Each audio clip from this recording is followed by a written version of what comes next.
انسان کو اپنی زندگی حقیقت کے آئینے میں گزارنے کی کوشش کرنی چاہیے۔ بہت ساری خوش فہمیوں سے، بہت ساری غلط فہمیوں سے اور بہت سارے دعووں سے اپنے آپ کو بچا کے رکھنا چاہیے۔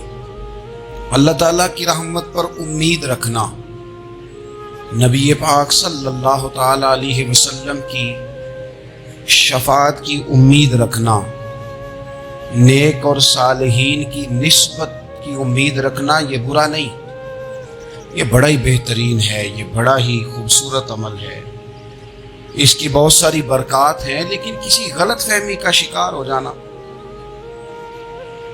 اور یہ ساری امیدیں وابستہ کر کے یا ان ساری باتوں کو پیش نظر رکھ کے بے عمل ہو جانا، اپنی زندگی کو امور خیر سے پیچھے کر لینا، یہ نہ صرف یہ کہ قابل تحسین نہیں بلکہ یہ قابل توجہ ہے، اس کی اصلاح کی ضرورت ہے۔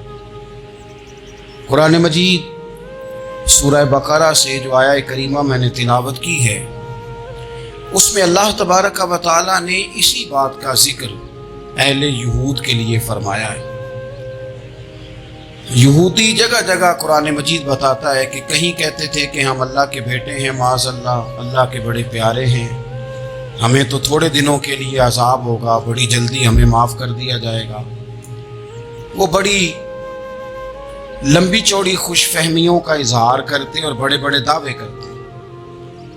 پھر چلتے چلتے انہوں نے ایک اور دعویٰ کر دیا، کہنے لگے کہ آخرت کا گھر تو صرف ہمارے لیے ہے، جنت میں صرف یہودی جائیں گے اور کوئی نہیں جائے گا۔ اللہ تبارک و تعالیٰ نے ان کے اس دعوے کا ذکر فرمایا ہے۔ یہ دیکھیں دعویٰ کتنا بڑا ہے کہ آخرت کا گھر تو صرف ہمارے لیے، فقط ہمارے لیے۔ مسلمان یہ دعویٰ نہیں کرتے۔ نبی پاک صلی اللہ تعالیٰ علیہ وسلم نے جب اس بات کا اظہار کیا ہے تو اس طرح کیا ہے، فرمایا جنتیوں کی 120 صفیں ہوں گی اور 80 میری امت کی ہوگی۔ لیکن یہ بھی فرمایا کہ باقی لوگ بھی تو ہوں گے نا، ان کی 40 صفیں ہیں لیکن جنت میں دوسرے پچھلے لوگ بھی موجود ہوں گے۔ یہ دعویٰ نہیں کیا کہ صرف مسلمان جائیں گے، ان سے پہلے جو نبی اور ان کی ایماندار اور نیک امتیں گزری ہیں ان میں سے کوئی جنت میں ہی نہیں جائے گا، یہ نہیں فرمایا۔ لیکن یہ اس طرح کے دعوے بعض لوگ کرتے ہیں اور سنائی دیتے ہیں۔ تو یہودی بھی یہ کہا کرتے تھے کہ جنت تو خالص ہمارے لیے اور کوئی نہیں جائے گا اس میں۔ تو اللہ کریم نے فرمایا قل ان کانت لکم الدار الاخرۃ عند اللہ خالصۃ من دون الناس۔ اے محبوب علیہ السلام، آپ ان سے فرما دیں اہل یہود سے کہ اگر آخرت کا گھر اللہ کے نزدیک باقی سب لوگوں کو چھوڑ کے خالص تمہارے لیے ہی ہے، سب کو چھوڑ کے صرف تمہارے لیے ہے آخرت کا گھر، تو فتمنوا الموت، تو پھر جنت میں تو مر کے جانا ہے نا، لہذا موت کی تمنا تو کرو۔ پھر کہو نا یا اللہ ہمیں موت دے تاکہ وہ جو تو نے ہمارے لیے اتنی بڑی چیز بنائی ہے ہم اس سے استفادہ کر سکیں۔ پھر تم موت کی تمنا کرو ان کنتم صادقین، اگر تم سچے ہو۔ لیکن رب فرماتا ہے وَلَن يَتَمَنَّوْهُ أَبَدًا بِمَا قَدَّمَتْ أَيْدِيهِمْ، یہ کبھی بھی موت کی تمنا نہیں کریں گے، انہیں پتہ ہے جو انہوں نے کمائی کر کے آگے بھیجی ہے۔ یہ موت کے دعوے کریں گے کہ جنت میں صرف ہم ہی جائیں گے، لیکن کبھی بھی موت کی تمنا، یہ کبھی موت کی تمنا نہیں کریں گے، اس لیے کہ انہیں پتہ ہے کہ ہم نے آخرت کے لیے کیا۔ یہ جو بہت سارے لوگ کہتے ہیں نا میری نسبت اور میری بات اور بلے بلے سارا کچھ میں ہی ہوں، تو ان سے کہو پھر سارا پیسہ کوٹھی پہ ہی لگائے جاتے ہو، پھر تو جنت تمہارا انتظار کر رہی ہے، پھر یہاں اتنے خرچے کرنے کی تمہیں کیا مشکل پڑی ہوئی۔ قرآن مجید کہتا ہے یہ کبھی بھی موت کی تمنا نہیں کریں گے، ان کو پتہ ہے جو اعمال انہوں نے کر کے بھیجے ہیں۔ واللہ علیم بالظالمین، اللہ ظالموں کو جانتا ہے، اللہ کو خبر ہے۔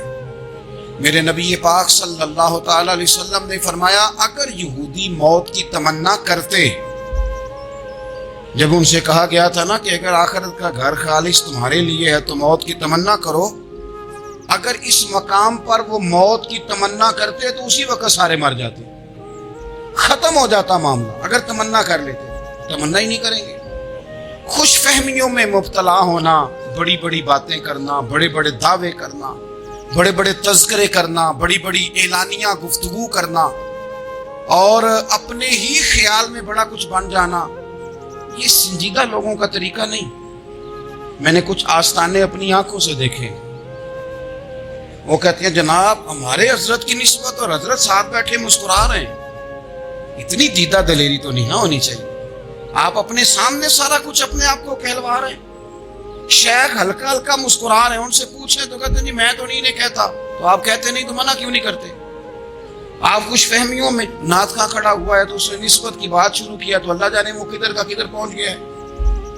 میں کہتا ہوں کون انکار کر رہا ہے نسبت کے فیض کا؟ کون منکر ہے؟ یہی تو باعث نجات ہے ہمارے لیے، امیدیں۔ لیکن یہ کہ خوش فہمی میں مبتلا ہو جانا اور اس طرح کے بڑے بڑے دعوے کرنا، اور پھر بہت ساری خوابیں آتی ہیں لوگوں کو اور خوابوں کی بنیادوں پر بڑا کچھ بنتا ہے۔ تو میں کہتا ہوں جناب خواب میں تو میں کہہ دوں آپ سے خواب میں کہ میں رات کا صدر بن گیا ہوں تو آپ کو کوئی اعتراض ہے؟ میں خواب میں بنا ہوں، آپ کو اس میں کیا اختلاف؟ حقیقت کی زندگی میں آئیں، حقیقت کی زندگی میں جتنے لوگ نیک ہیں، پرہیزگار ہیں، دعویٰ ہے غلامی کا، دعویٰ ہے نسبت کا، فلانی شے کا، تو پھر بھئی آپ نے اتنا مال کاہے کو جمع کر لیا ہے؟ پھر یہ کاریں، یہ بنگلے، یہ کوٹھیاں، یہ جائیدادیں، یہ جلسوں کی فیسیں، یہ نعتوں کی فیسیں، یہ کس لیے؟ پھر تو آخرت آپ کے لیے سجی ہوئی ہے، سنوری ہوئی ہے، پھر تو آپ اس طرف توجہ کریں۔ حقیقت پسندی کا مزاج جب تک قوموں میں نہیں آتا، قومیں اتنی دیر تک اپنی روحانی، اخلاقی اور کردار کی بلندی نہیں حاصل کر پاتی۔ تو موت کی تمنا، یہاں ایک بات اور سن لیں، شریعت اسلامیہ کے اندر مصیبتوں سے گھبرا کر موت کی تمنا کرنا منع ہے۔ کوئی شخص کسی مشکل میں ہے، بیماری میں ہے، تکلیف میں ہے، دکھ میں ہے، تو موت کی تمنا کرے کہ اس بیماری سے تو مر جاؤں تو اچھا ہے، تو یہ منع ہے اس کے لیے۔ ہمارے ہاں کچھ لوگ لا علمی کی بنیاد پر چھوٹا سا جھگڑا گھر میں ہوا تو کہتے ہیں میں تو اللہ سے دعا کرتا ہوں میں اب مر ہی جاؤں۔ بھائی آپ اتنی سی بات نہیں سہ سکے اور آپ نے اتنی سی بات پر اتنی بڑی بات کر دی کہ میں اب چلا ہی جاؤں، اور یہ جھگڑوں کے اندر عام لوگ کہہ دیتے ہیں یہ منع ہے۔ نبی پاک صلی اللہ تعالی علیہ وسلم نے اس سے منع فرمایا، بلکہ مسلم شریف میں فرمایا کہ اگر تم نے کبھی دعا کرنی بھی ہو کسی وقت تو ان لفظوں سے کر سکتے ہو کہ یا اللہ جب تک میرا زندہ رہنا میرے حق میں بہتر ہے، مجھے دنیا میں رکھ، اور جب میرا یہاں سے چلے جانا تیری حکمت کا تقاضا ہے اور میرے حق میں بہتر ہے تو پھر مجھے ایمان کے ساتھ لے جا، پھر تو مجھے لے جا۔ تمنا موت کی کرنا اور مصیبتوں سے گھبرا کر کرنا، اور بھائی مشکلات میں جینا تو حسن ہے۔ اصل میں نا جس کی جان تھی نا اس کے نام نہیں نہ لگائی ہم نے کبھی بچوں کے نام لگا دی، کبھی کاروبار کے نام لگا دی، کبھی دوستوں کے نام لگا دی، پھر وہ بے وفا ہوا تو مرنے کو جی چاہا، وہ بے وفا ہوا تو مرنے کو جی چاہا، اس نے تنگ کیا تو مرنے کو جی چاہا۔ النبی اولیٰ بالمؤمنین من انفسہم، اللہ فرماتے ہیں تم نہیں جان کے مالک، میرا نبی تمہاری جانوں کا مالک ہے۔ جان پاوے نہ جان میرے محبوبہ، میں تے لگیاں توڑ نبھیساں، رات تیرے وچ رول کے مرساں، تے قدم نہ پیچھا ہٹیساں، شہر تیرے دے ٹکڑے منگساں، تے تیرے کتیاں دے قدم چمیساں، آزم اے جان امانت تیری، تو جدوں منگساں میں پیش کرے ساں۔ یہ تو کسی اور کی ہے، ہماری ہے نہیں۔ تو بہت سارے لوگ گھبرا کر ہو بڑی تکلیف آ گئی، بھئی آپ جلدی نہ کریں، بالکل جلدی نہ کریں، آپ حوصلہ پیدا کریں، اور جیا تو جاتا ہی مشکل میں ہے۔ اقبال نے کہا تھا کارے جہاں دراز ہے اب میرا انتظار کر، یہ زندگی لمبی ہے، یہ مشکلات سے ہو کر کے گزرتی ہے، اس میں مد و جزر رہتا ہے۔ تو شریعت اسلامیہ میں منع ہے موت کی تمنا کرنا، موت کی خواہش کرنا، بلکہ نبی پاک صلی اللہ تعالی علیہ وسلم نے تو یہاں تک ارشاد فرمایا کہ تم موت کی تمنا نہ کرو، اس لیے کہ اگر تم برے ہو اور زندہ ہو تو ہو سکتا ہے زندگی میں اللہ تمہیں توبہ کی توفیق دے دے، اور اگر تم اچھے ہو تو پھر بھی موت کی تمنا نہ کرو، اس لیے کہ اچھے ہو تو تمہاری اچھائی میں روز برکت ہی ہو رہی ہے، لوگوں کو فائدہ ہی ہو رہا ہے، خیر ہی بٹ رہی ہے۔ تمنا موت کی کرنا ہو، اور ویسے بھی نہ ہم اپنی مرضی سے یہاں آئے ہیں اور نہ مرضی سے جانے کی کوشش کرنی چاہیے معاذ اللہ۔ نہ اپنی مرضی آئے ہیں نہ اپنی مرضی سے کوئی مرنے کی کوشش کرے گا تو خودکشی حرام ہے، اور رب رسول کی مرضی سے مرے گا تو وہ شہادت ہے۔ وہ اس طرح کی شہادت ہے کہ جس میں کہا مردہ کہنا ہی نہیں ہے تو زندہ ہے، اس لیے کہ میرے نام پہ مر گیا۔ تو موت کی تمنا کرنا یا اس طرح کا رویہ منع ہے۔ البتہ یہ جو یہود کا کام تھا، ان کا جو لہجہ تھا، اللہ فرماتے ہیں یہ تو ہزار سال عمر مانگتی ہیں تو جانا ہی نہیں چاہتے۔ کچھ لوگ لمبی عمر کے حریص ہوتے ہیں، اس کی وجہ یہ ہوتی ہے کہ آخرت کے لیے کام نہیں کیا، آخرت پر اس طرح کا یقین نہیں، اس طرح کا مزاج نہیں، دنیا داری کا مزاج بن گیا، بہت سارا مال جمع کر لیا، بڑے بنگلے بنائے، اتنی مشکل دنیا داری کٹھی کی، اب چھوڑ کے مر جائیں۔ لوگوں کا مرنے کو دل ہی نہیں کرتا، کوئی ارادہ ہی نہیں ہے، بالکل نہیں دنیا چھوڑنا چاہتے، محنت سے کٹھی کی ہے، اتنے لاؤ لشکر بنائے ہیں، اب کیسے چھوڑ جائیں۔ کچھ لوگ ایسے ہیں جنہوں نے گٹھڑی باندھ کے رکھی ہوئی ہے، ان کو زیادہ ویٹ نہیں کرنا پڑتا، اس لیے کہ انہوں نے کوئی سامان بوکی نہیں کرایا، تو جو ہے ہینڈ کیری ہے، اس لیے لوگ انتظار کرتے رہیں گے اور جناب بلال ابجی جنت میں پہنچ بھی جائیں گے۔ ابھی میزان عمل لگا ہوگا لیکن حضرت ابو ذر غفاری جنت میں ٹہلتے ہوئے نظر آ رہے ہوں گے۔ لوگوں نے جمع نہیں نہ کیا، جتنا مال زیادہ اتنی چیکنگ بھی اس کی زیادہ، جتنے بیگ زیادہ، ایئرپورٹ پہ اتنا انتظار بھی زیادہ۔ ہینڈ کیری والے کو کوئی مسئلہ اسی کسی دے کچھ بھی نہ لگ دے تے نہ کوئی ساڈا دردی، بھائی مال کا ہے کا تو حساب کا ہے کا۔ مولا علی شیر خدا کرم اللہ تعالی وجہہ الکریم سے کسی نے کہا ہم گنجائشیں تلاش کرتے ہیں نا، اور شریعت کی گنجائش اختیار کرنے میں حرج بھی کوئی نہیں ہوتا، شریعت گنجائش دیتی ہے، مال جائز ہو آپ کو تو آپ اس کو استعمال کریں، بڑا مکان بنائیں، بڑی جائیداد خریدیں، بڑی گاڑی میں سفر کریں، مہنگا موبائل خریدیں، اچھے کپڑے پہنے، کوئی منع نہیں کرتا۔ لیکن جو حضور کا مزاج ہے، جو سرکار نے اپنے لیے پسند کیا، وہ یہ ہے کہ سویرے روٹی کھانی یا شام کو فاقہ کرنا۔ تو حضرت مولا علی شیر خدا کرم اللہ تعالی وجہہ الکریم سے کسی نے کہا کہ چلو جائز پیسے اکٹھے کر لیں، جائز تو جمع کرنا منع نہیں۔ تو حضرت علی کی باتیں بڑی حکمتوں والی تھی نا، تو ایک جملے میں انہوں نے کئی جواب دے دیے، کہنے لگے میاں مال حرام ہو تو عذاب ہوتا ہے، حلال ہو تو حساب ہوتا ہے، لہٰذا ہم دونوں کام ہی نہیں کرتے، نہ ادھر جاتے ہیں نہ ادھر جاتے ہیں۔ جمع کرنے کی حاجت کیا ہے؟ دنیا اتنی سجا لینا، اتنی سوار لینا، بڑا ٹھنڈا اے سی چلتا ہے ہمارے کمروں میں، کھلی آنکھوں سے لوگ بستر سے اٹھ نہیں پاتے، آنکھیں کھل گئی ہیں، الارم بج گیا ہے، لیکن وہ بہت مزے کی پسند کی روٹی رات کھائی تھی، اپنی مرضی کا کھانا کھایا تھا، پیٹ بھر کے کھایا تھا، مرضی کے مشروبات پیے، ٹھنڈے کمرے میں آرام ہے، کھل گئی ہے آنکھ، موٹے الارم نے آواز دیا اٹھو، لیکن یہ غفلت ہے نا، دنیا جمع کر لی ہے نا ساری۔ میں آپ کو صحیح بتاتا ہوں، اگر یہ ساری آسانیاں نہ ہوں، دقتیں ہوں، کچھ رات کو ہمیں تھوڑا پسینہ بھی آئے تو بار بار آنکھ کھلے، یہ مچھر کبھی نہ سونے دے تو بار بار آنکھ کھلے، یہ تن آرام پسند نہ ہو تو کچھ اٹھیں، کچھ رات کو گرمیوں کی چھوٹی راتوں میں بھی تہجد پڑھی جا سکے۔ لیکن اقبال کہتے ہیں لہو مجھ کو رلاتی ہے جوانوں کی تن آسانی، یہ تن آسان ہو گئے، مزاج نہیں رہا ہمارا، ہمیں آرام چاہیے، سکون چاہیے۔ آپ یقین کریں کبھی کبھی میں حیران ہوتا ہوں، رونا آتا ہے اپنی اگلی نسل پر، رونا آتا ہے، یعنی بچے مدرسے میں پڑھنے والے، چونکہ وہ اسی والے گھر سے اٹھ کے آتے ہیں، مدرسے میں پڑھنے والے بچے کہتے ہیں جناب وہ کچھ گرمی زیادہ ہے تو میری کچھ طبیعت برداشت نہیں کرتی، تو میری اماں نے کہا تھا 4 چھٹیاں لے لو، یہ موسم ٹھیک ہو جائے گا تو پھر سے تعلیم ہو جائے گی۔ تو غور سے چہرے دیکھتے ہیں تو ہم کہتے ہیں یار اگر کل کو ہمیں جہاد پہ جانا پڑا تو ہم لوگ جائیں گے، ہم میدانوں میں نکلیں گے، ہم وہ لوگ ہیں جو سختیاں برداشت کریں گے، یہ والے لوگ ہیں جو میدان میں جائیں گے، جو 1 منٹ کے لیے اتنی دنیا جمع کر لی، مرنے کو جی نہیں چاہ رہا۔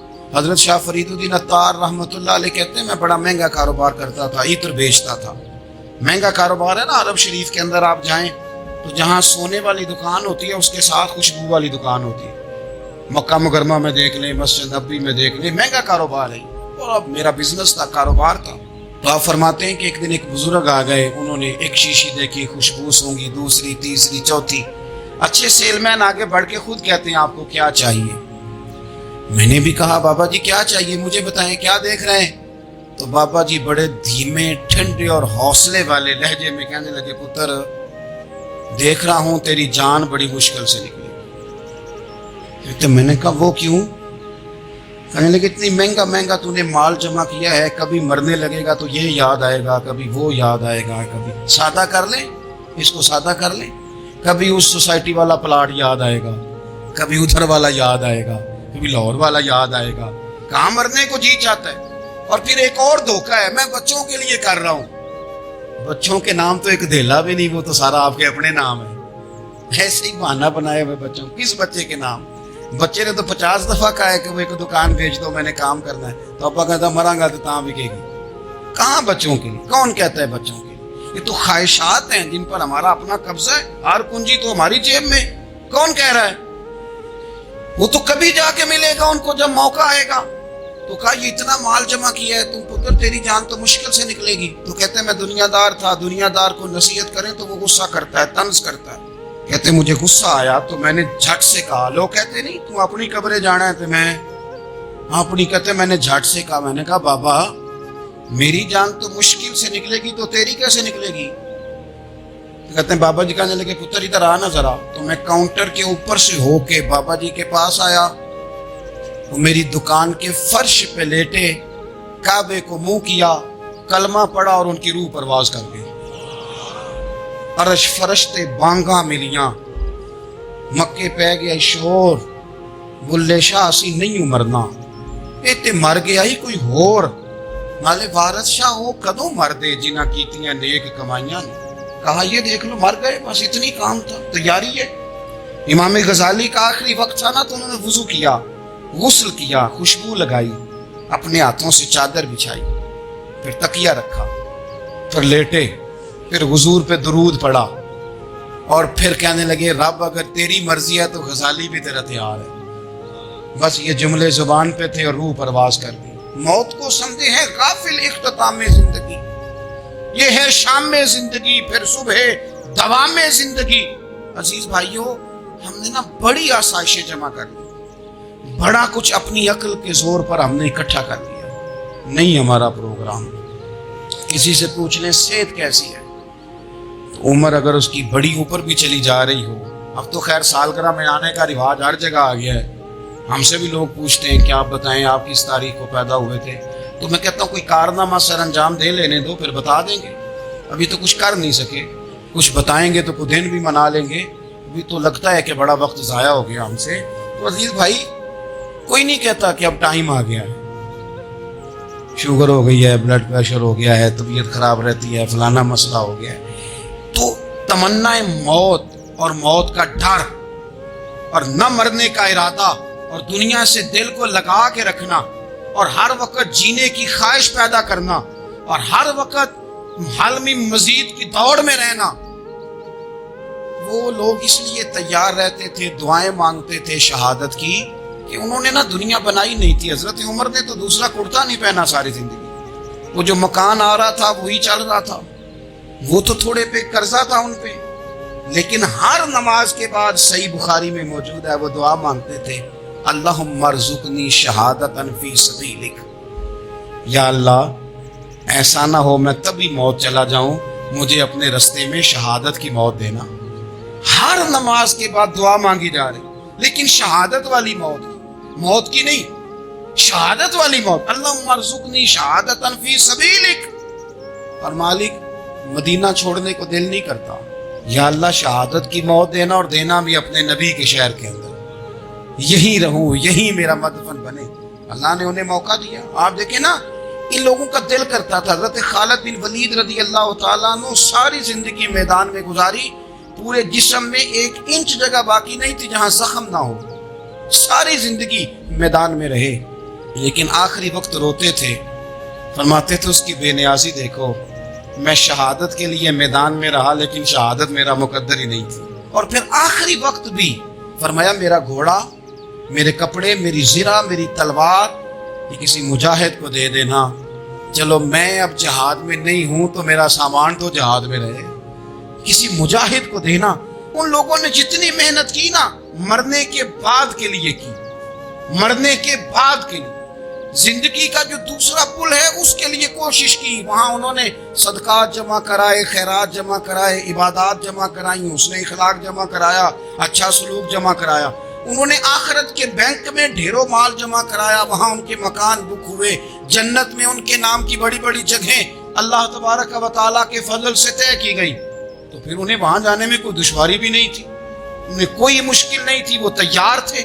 لیکن چونکہ ساری محنت ہی دنیا کے لیے ہے، وہ جو خاص ایک آخرت پر مسلمان کا ایمان اور یقین اور تیقن تھا، اس طرف ہمارا مزاج نہیں۔ آپ دیکھیے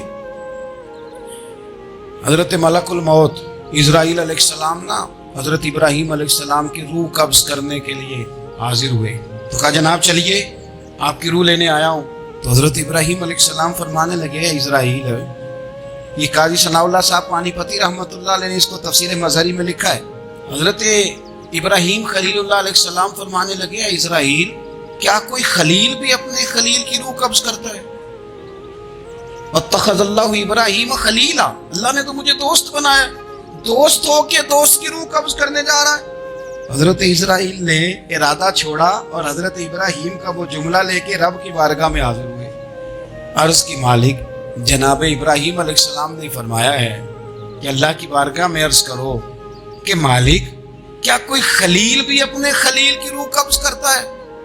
تو رب کریم نے فرمایا اب میرا بھی پیغام جا کے جناب ابراہیم کو دے دو، ان سے جا کے کہو رب فرماتا ہے کیا کوئی خلیل بھی اپنے خلیل کی ملاقات کو ناپسند کرتا ہے؟ آپ کو تو ملنے کو بلا رہے ہیں، موت تو ایک پل ہے، یہاں سے گزریں گے تو جا کے محبوب سے ملیں گے، تو کیا کوئی خلیل بھی ناپسند کرتا ہے کہ وہ اپنے خلیل سے ملاقات نہ کرے؟ حضرت سیدنا اسرائیل علیہ السلام پیغام لے کے آئے اور کہا ہے اللہ کے خلیل رب فرماتا ہے کیا خلیل بھی خلیل کی ملاقات کو نہ؟ تو حضرت ابراہیم تو کھول کے روئے، کہنے لگے اب دیر نہ کر، اب ذرا جلدی کر، اب ذرا جلدی لے جا۔ اور میرے نبی پاک صلی اللہ علیہ وسلم نے فرمایا، سیاستہ میں حدیث ہے، فرمایا تم میں سے جو رب سے ملنے کو پسند کرتا ہے نا، جو اللہ سے ملنے کا شوق رکھتا ہے نا، اللہ بھی اس کی ملاقات کو پسند فرماتا ہے۔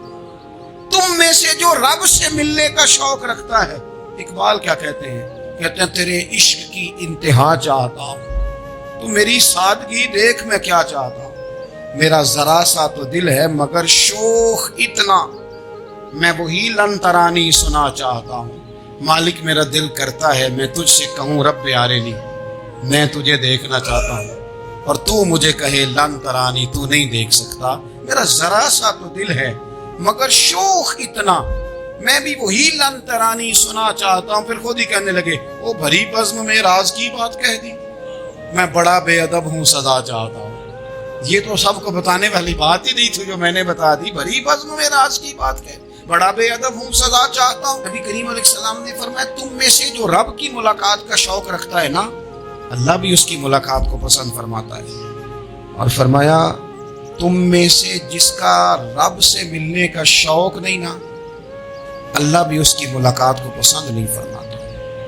یہ سیاستہ میں حدیث ہے، ایک دفعہ غور کر نہ لیں، فلاں سے ملنے کو بھی جی چاہتا ہے، فلاں علاقہ دیکھنے کو بھی جی چاہتا ہے، فلاں کی ملاقات کو بھی جی چاہتا ہے، کبھی اس کو ملنے کو بھی جی چاہتا ہے جس نے بنایا ہے سارا کچھ، کبھی اس کی صحابہ تو تڑپ کے حضور کی بارگاہ میں آئے تھے نا، وَإِذَا سَأَلَكَ عِبَادِي عَنِّي فَإِنِّي قَرِيبٌ، تڑپ کے کہا تھا یا رسول اللہ صلی اللہ علیہ وسلم سالوں بیت گئے، سجدے کرتے، عبادت کرتے، روزہ رکھتے، حج کرتے، زکوٰۃ دیتے، اب دل کرتا ہے کبھی وہ ملے، کبھی اسے دیکھیں، کبھی ہے حقیقت منتظر نظر آنا لباس مجاز میں، لاکھوں سجدے تڑپ رہے ہیں میری جبین نیاز میں، دل کرتا ہے ملنے کو۔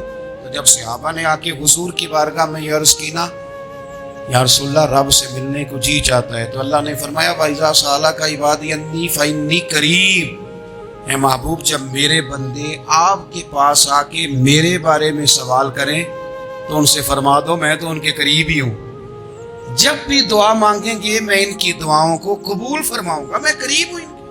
اپنے دل کے اندر شوق ہو، اللہ رسول کی طرف بڑھنے کا شوق ہو، مسلمان موت سے نہیں ڈرتا، لیکن صحیح بخاری اور صحیح مسلم میں حدیث ہے، نبی پاک علیہ الصلوۃ والسلام نے فرمایا آج ایک مسلمان 1000 کافر کو آگے لگا لیتا ہے اور کافر بھاگ جاتا ہے، ایک وقت آئے گا ایک کافر ہوگا اور 1000 مسلمان کو بھگا ڈالے گا۔ یا رسول اللہ کیوں؟ ہمارے پاس اسلحہ نہیں ہوگا، ہمیں لڑنے کا سلیقہ نہیں آئے گا؟ نبی پاک علیہ السلام نے فرمایا یہ مسئلہ نہیں، تمہیں وہن ہو جائے گا، وہن۔ یا رسول اللہ یہ وہن کیا ہوتا ہے؟ تو حضور نے فرمایا تمہیں نا زندگی سے پیار ہو جائے گا، تمہیں مرنا برا لگے گا، کراہت آئے گی مرنے سے، تم مرنا نہیں چاہو گے۔ تو جب کسی کو زندگی سے پیار ہو جائے تو پھر وہ بھاگتا ہے، پھر وہ ہر بندے کی ہر بات مانتا ہے چونکہ وہ جینا چاہتا ہے۔ اور کچھ لوگ ایسے ہوتے ہیں، وہ جب بدر میں مسلمان پہنچے نا تو جاسوس بھیجا ابو جہل نے، کہا جاؤ پتہ کر کے اور لوگ کتنے ہیں اور ان میں جوان کتنے ہیں، بوڑھے کتنے ہیں اور اسلحہ کتنا ہے۔ جاسوسی اس دور میں بڑی آسان تھی، کوئی مخصوص وردی تو فوجیوں کی ہوتی نہیں تھی۔ تو وہ شخص آ گیا، مسلمانوں کو دیکھ کر واپس گیا، تو جا کے اس نے بدر کے دن ابو جہل سے کہا کہ وہ 313 ہیں اور ان میں بچے بھی ہیں، بوڑھے بھی ہیں اور اسلحہ بھی زیادہ نہیں، اور گھوڑے اور اونٹ اور سواریاں بھی تھوڑی ہیں۔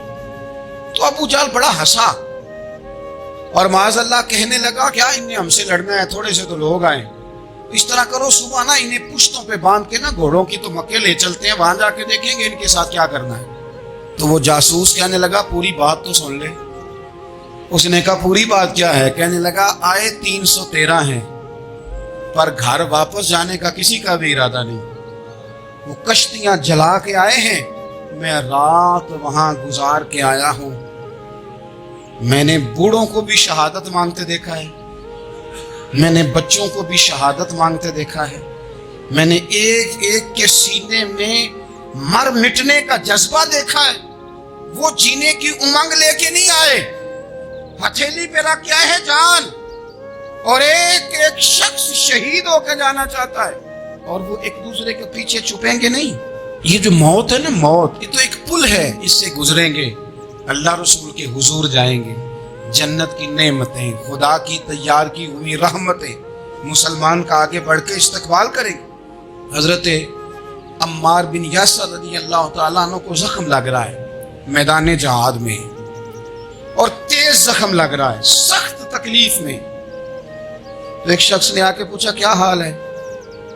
آپ فرمانے لگے حال کیا ہونا ہے، تھوڑا سا ٹائم رہ گیا ہے۔ تو بندہ پریشان ہو گیا، اس نے کہا کس بات میں؟ فرمانے لگے تھوڑا سا ٹائم رہ گیا، بس میں نبی پاک سے ملنے والا ہوں اور حضور کے صحابہ سے ملنے والا ہوں۔ حضرت عمار بن یاسر رضی اللہ تعالیٰ کہنے لگے تھوڑا سا ٹائم رہ گیا، تھوڑا سا مرنا مرنا ہر کوئی آکھے تے میں بھی آکھاں مرنا، تے جس مرنے تی خوشبو نہ آوے او مرنا کی مرنا، تے جس مرنے وچ سونا راضی اس مرنے تو کی ڈرنا۔ ایک گل رکھنا یاد کہ میرا جس دن ہووے مرنا، سب کچھ کرنا، سب کچھ کر کے میرا منہ روزے ول کرنا، شاید میرا آقا آوے میں دیدار حضور دا کرنا۔ فرمایا کہ وہ تو بالکل قریب آ گیا ٹائم۔ حضرت سیدنا بلال حبشی رضی اللہ تعالیٰ عنہ آخری وقت ہے، لوگ بڑا اس کا منظر جب بیان کرتے ہیں تو خوفناک بیان کرتے ہیں، اس طرح کا لہجہ اختیار کرتے ہیں کہ بات سن کے بندہ کہاں بجائے۔ سیدنا بلال حبشی رضی اللہ تعالیٰ عنہ بالکل آخری وقت ہے، جانے کا ٹائم۔ حضرت بلال کی اہلیہ قریب بیٹھی ہیں تو کہنے لگی بڑے غم کا موقع آ گیا، غموں کی رات شروع ہو گئی، حالات میرے لیے مشکل آ گئے۔ آپ نے فرمایا کیا ہوا؟ کہنے لگی آپ جا رہے ہیں؟ تو حضرت بلال کہنے لگے یہ غم کا موقع نہیں، یہ تو خوشی کا موقع ہے، میں جاؤں گا تو حضور سے ملوں گا نا، جاؤں گا تو نبی پاک سے ملاقات ہوگی، یہ تو میرا ملاقات کا وقت آیا۔ تو اپنی زندگی کے اندر انسان کچھ اپنی آخرت کے لیے کرے، کچھ زاد راہ جمع کرے، کچھ وہ تیاری کرے، کچھ اس کے پاس ایسے اعمال ہوں جس کی بنیاد پر اس کا رب رسول کی بارگاہ میں حاضری کو جی چاہے۔